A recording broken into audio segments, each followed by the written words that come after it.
Good morning, grade 9. So this is preparation for June exam, grade 9. This is what I have to know. Remember, for you to excel in medicine in grade 9, you need to know the real number system, which is natural number. Natural number, which means that's when it starts from 1, 2, 3, 4, 5, 6. Then we have the whole number. Whole number start from 0. Then we have the integers, which means the one that start with the negative, then as they will be positive. Then we also have the rational number. Rational number, guys, remember that it can be negative, it can be positive, it can be a fraction. So this is what we also have to know. Then irrational, that means it cannot be a fraction, it cannot be a whole number, or it cannot be a natural number. But there are the number that have the decimal. So then now we are saying a number that cannot be written as a fraction and of which the square root cannot be precisely calculated. We also have the real numbers. Real numbers, which means are all the numbers except the negative square root of 4 and 2 divided by 2. Remember this one, they are non-really, because of most of time whenever that you press on the calculator, they're going to give you they're going to say maths error, which means like an undefined. So real numbers include all the rational number and irrational number. So then, okay, good people, this is all things that you need to know for you to excel. I hope you can see. So I'm just trying to show you before we can do the questions. Okay.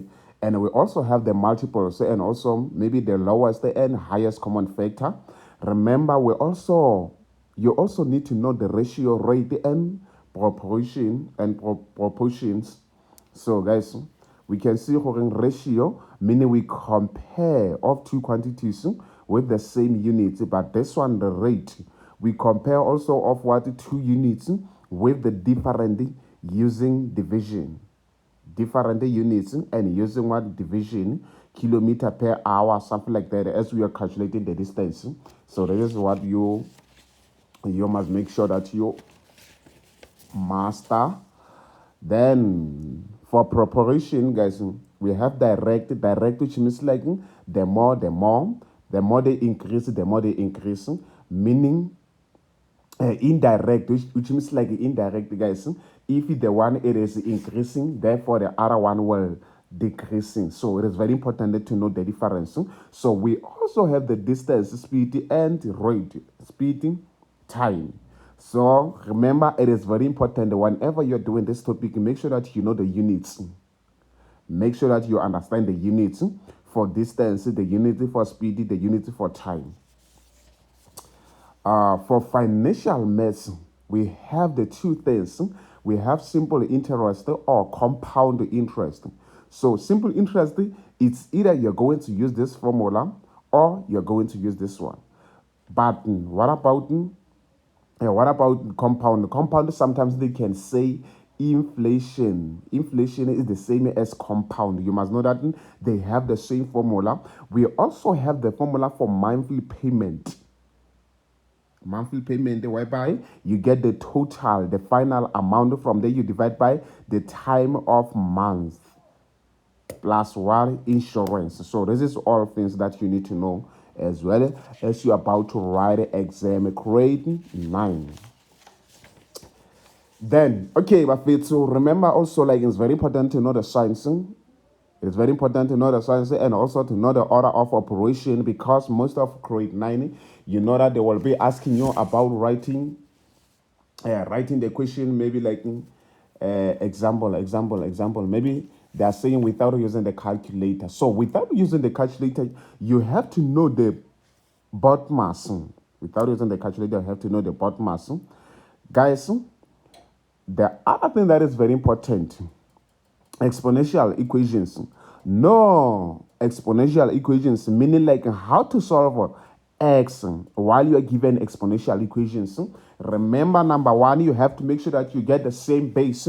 Then after getting the same base, what do? You write out the exponents. You cancel the base. As you can see, this is 2 to the power of x equals to 32. So what you have to do when you see this question, you only go to your calculator, therefore you press 32, then you go to equal sign, from equal sign shifting. Therefore, after shifting, what you do, you go to factor. So you are going to get 2 to the power of 5, guys. I hope you see it. Then, and this is how we get it. So after getting the same exponent, the same base, therefore we equate our exponent, which is x will be equals to 5. Yeah, that's all, guys. You can see even the information that I have wrote here so that you may be able to answer this question. We have 9 to the power of x plus 2, plus 1 equals to 81. Now, what is important, guys? Remember, the aim is to make the base same. So I know some of you, maybe it might be difficult to answer this question. Let me show you the other method that you can use, as well as you are doing grade 9 and grade 10, guys. This is 9 to the power of x plus 1 equals to 81. You can also make it this 81 to be what? To be 9, which is 9 into the power of x plus 1 equals to 9 into the power of 2. Remember, 9 to the power of 2 is the same as 81. From there, when you get the same base, now you drop your exponent, x plus 1 equals to 2. So what is important about solving for x, guys? We know that every time when we transpose a number on the other side, meaning the sign is going to change. Can you see? So it's going to be minus 1 because of it was positive this side. So it's going to be x equals to 2 minus 1. Then the value of x is going to be 1. So this is how you do it, guys. And you can also check whether you are correct or not correct. Then we also have in this question, which is, let me say number 2. Let me say number 2, guys. This is 3 to the power of x plus 1 equals to 1 divided by 27. So what do you have to do when you see this question, guys? What do you have to do when you see this question? Okay, for this question, remember, we also need to get the same base. So in order to get the same base, we are going to rewrite this 3 to the power of x plus 1, because we know that this 3, it cannot be written into a prime factor, which means like it's already in a correct way. So now in this side, we are going to break this 27 into exponential form. So it will be 3 to the power of 3. So as well as we get 3 to the power of 3, then what will happen, guys? Meaning now, when we draft this number on top, which means it becomes 3 to the power of negative 3. So now we are saying the moment we get the same base, what do we have to do now? We cancel the base. From there, what do? We drop our exponent, which is x plus 1 equals to negative 3. Now you solve for x. You know this number, when it goes to the other side, is going to change sign. So you transpose this one on the right side, and now the sign will be minus. From there, now your x is going to be negative 4, guys. You see? But now, what if you have 16, not 16 to the power of x multiplied by 4 equals to 8? So what if you have this equation? So what are you going to do when you have this equation? Okay, if I have this equation, first I'm going to make sure that I divide by the number that doesn't have an exponent, which is 4.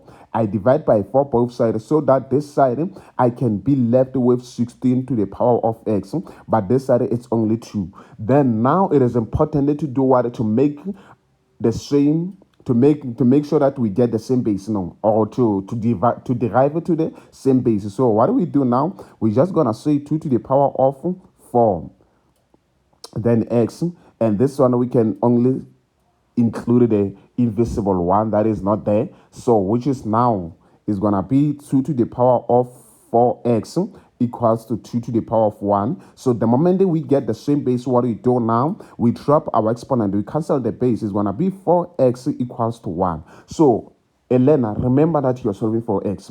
So because of you're solving for x, what you wanna do? Okay, then you're gonna just divide by 4 both sides, so that 4 can cancel 4. Now on the left side, you want to be left with x, which is equals to 1 divided by 4. You see? So this is how we do it, guys. Let me check the other questions that we can do. Then, okay. Now, let me say you are given this question, which is, I can say number 4. And this question, let me say they are saying you are having 3, comma 5 to the power of x minus 1. Okay, we are given this question. So now they're saying minus 75 equals to 0. So what are you going to do? First, you are going to transpose negative 75 on the right side. So you must know the sign is going to change. So, meaning you will have 3 multiplied by 5 to the power of x minus 1 equals to 75. Now, what do you have to do now? You have to make an action. So now, the action that you will take here, you will divide by 3 by 3. Why do you divide by 3? Because we only want to be left with the number that have exponent, which is 5 to the power of x minus 1. Then now you take the calculator to verify. 75 divide by 5. I divide by 3, not 5. Divide by 3, it's 25. Okay, this is 25. So now we know the rules of exponential equations. They are saying every time, the moment we get the same, the moment we get the moment we get the exponential equation, which means we must make sure that we convert our numbers into same base. So now we are going to have 5 to the power of x minus 1 equals to 5 to the power of 2. So when we get the same base, we cancel the base. X minus 1 equals to 2. Therefore, you must know that you're going to transpose this one and it's going to be plus 1. The value of x is going to be 3. Then, guys, this is how we do with those questions. This is how we do with those questions. And in grade 9, you must know that you are going to be asked with algebraic expression. So we have the variable. The variable are the letters of the alphabet that represent a number. Then we also have the constant. So what is the constant? The constant is the term without a variable. A coefficient, meaning is the number in front of a variable. Then we have the like terms. The like terms are terms with the same variables and with the same exponent. Example, okay, 3x, y, and negative 5xy are like terms. Why? Because they say they have the same variable, which is xy and xy. Then, guys, we have also polynomial. Remember that it will be asking about the degree of expression. And degree, which means, remember, is determined by the highest exponent of the variable. Mono, it means consisting of one term. Then binomial, consisting of 2 terms. Trinomial, consisting of 3 terms. Then, guys, the other thing that is very important, we also have the product. The product meaning we are multiplying. So, example, when we multiply the same base, we add the exponent. The x multiplied by x is x squared. 2x multiplied by x is 2x squared. Then x squared multiplied by x squared is x to the power 4. Why? Because in law number 1, it says when you multiply the same base, you add the exponents. Then, let us check the other one, guys. Now, this side. So, the difference, guys, is that x plus x is 2x. And 2x plus x is 3x. X squared plus x squared is 2x squared. So, according to the addition or subtraction, meaning the moment you are adding or subtracting, we only consider the base, meaning the exponent does not be affected. The exponent is only affected when you divide or when you multiply. Okay? So, but if you have 2x to the power of 3 plus 3x to the power of 4, meaning they will remain as, because of they are not like terms. Why am I saying they are not like terms? The first term, it has the exponent 3, but the second term, it has the exponent 4. Are we together, guys? So this is what you have to know, guys. We will be using this method by simplifying to multiply by this one, which means we add the exponent. Therefore, it's going to be 6x to the power of 3. Then when you multiply this side, it's going to be negative 10x squared. So it's very important, my friends, to understand all this information. So after understanding this information, then you're gonna enjoy maths, guys. And also remember that you will be factorizing. Factorizing is either common factor, whereby you take the common factor. The common factor here, this is 2. You take it out, but this side is the difference of 2 square. Difference of 2 square, guys, it's plus and minus, but the same variable or the same number, so the same base. Okay, as you can see, what is the square root of 9? The square root of 9, remember, it is 3, so it's going to be minus 3 and plus 3. This is how you answer those difference of 2 square. Then for trinomial, guys, for trinomial, we check the last term, and the last term is 10. So if the last term is 10, now you check the two numbers that can give you positive 10 when you multiply, but when you add, they can give you 7. So 5 plus 2 is 7. 5 multiplied by 2 is 10. This is how you do it, guys. You see? Then for grouping, you only check, guys, how do you group. Then the last one for solving equation. Then the last lab, guys, which means we need to get the LCD if we have a fraction whereby we're solving for x. So LCD is going to be 12. LCD is going to be 12. Why? Because 2 it can go into 12, 3 it can go into 12, 4 it can go into 12. Then from there you multiply by LCD. Why do you multiply by LCD? It's because of you want to have a linear equation. You want to have a linear equation, guys. So this is how you do it, my people. Thank you very much.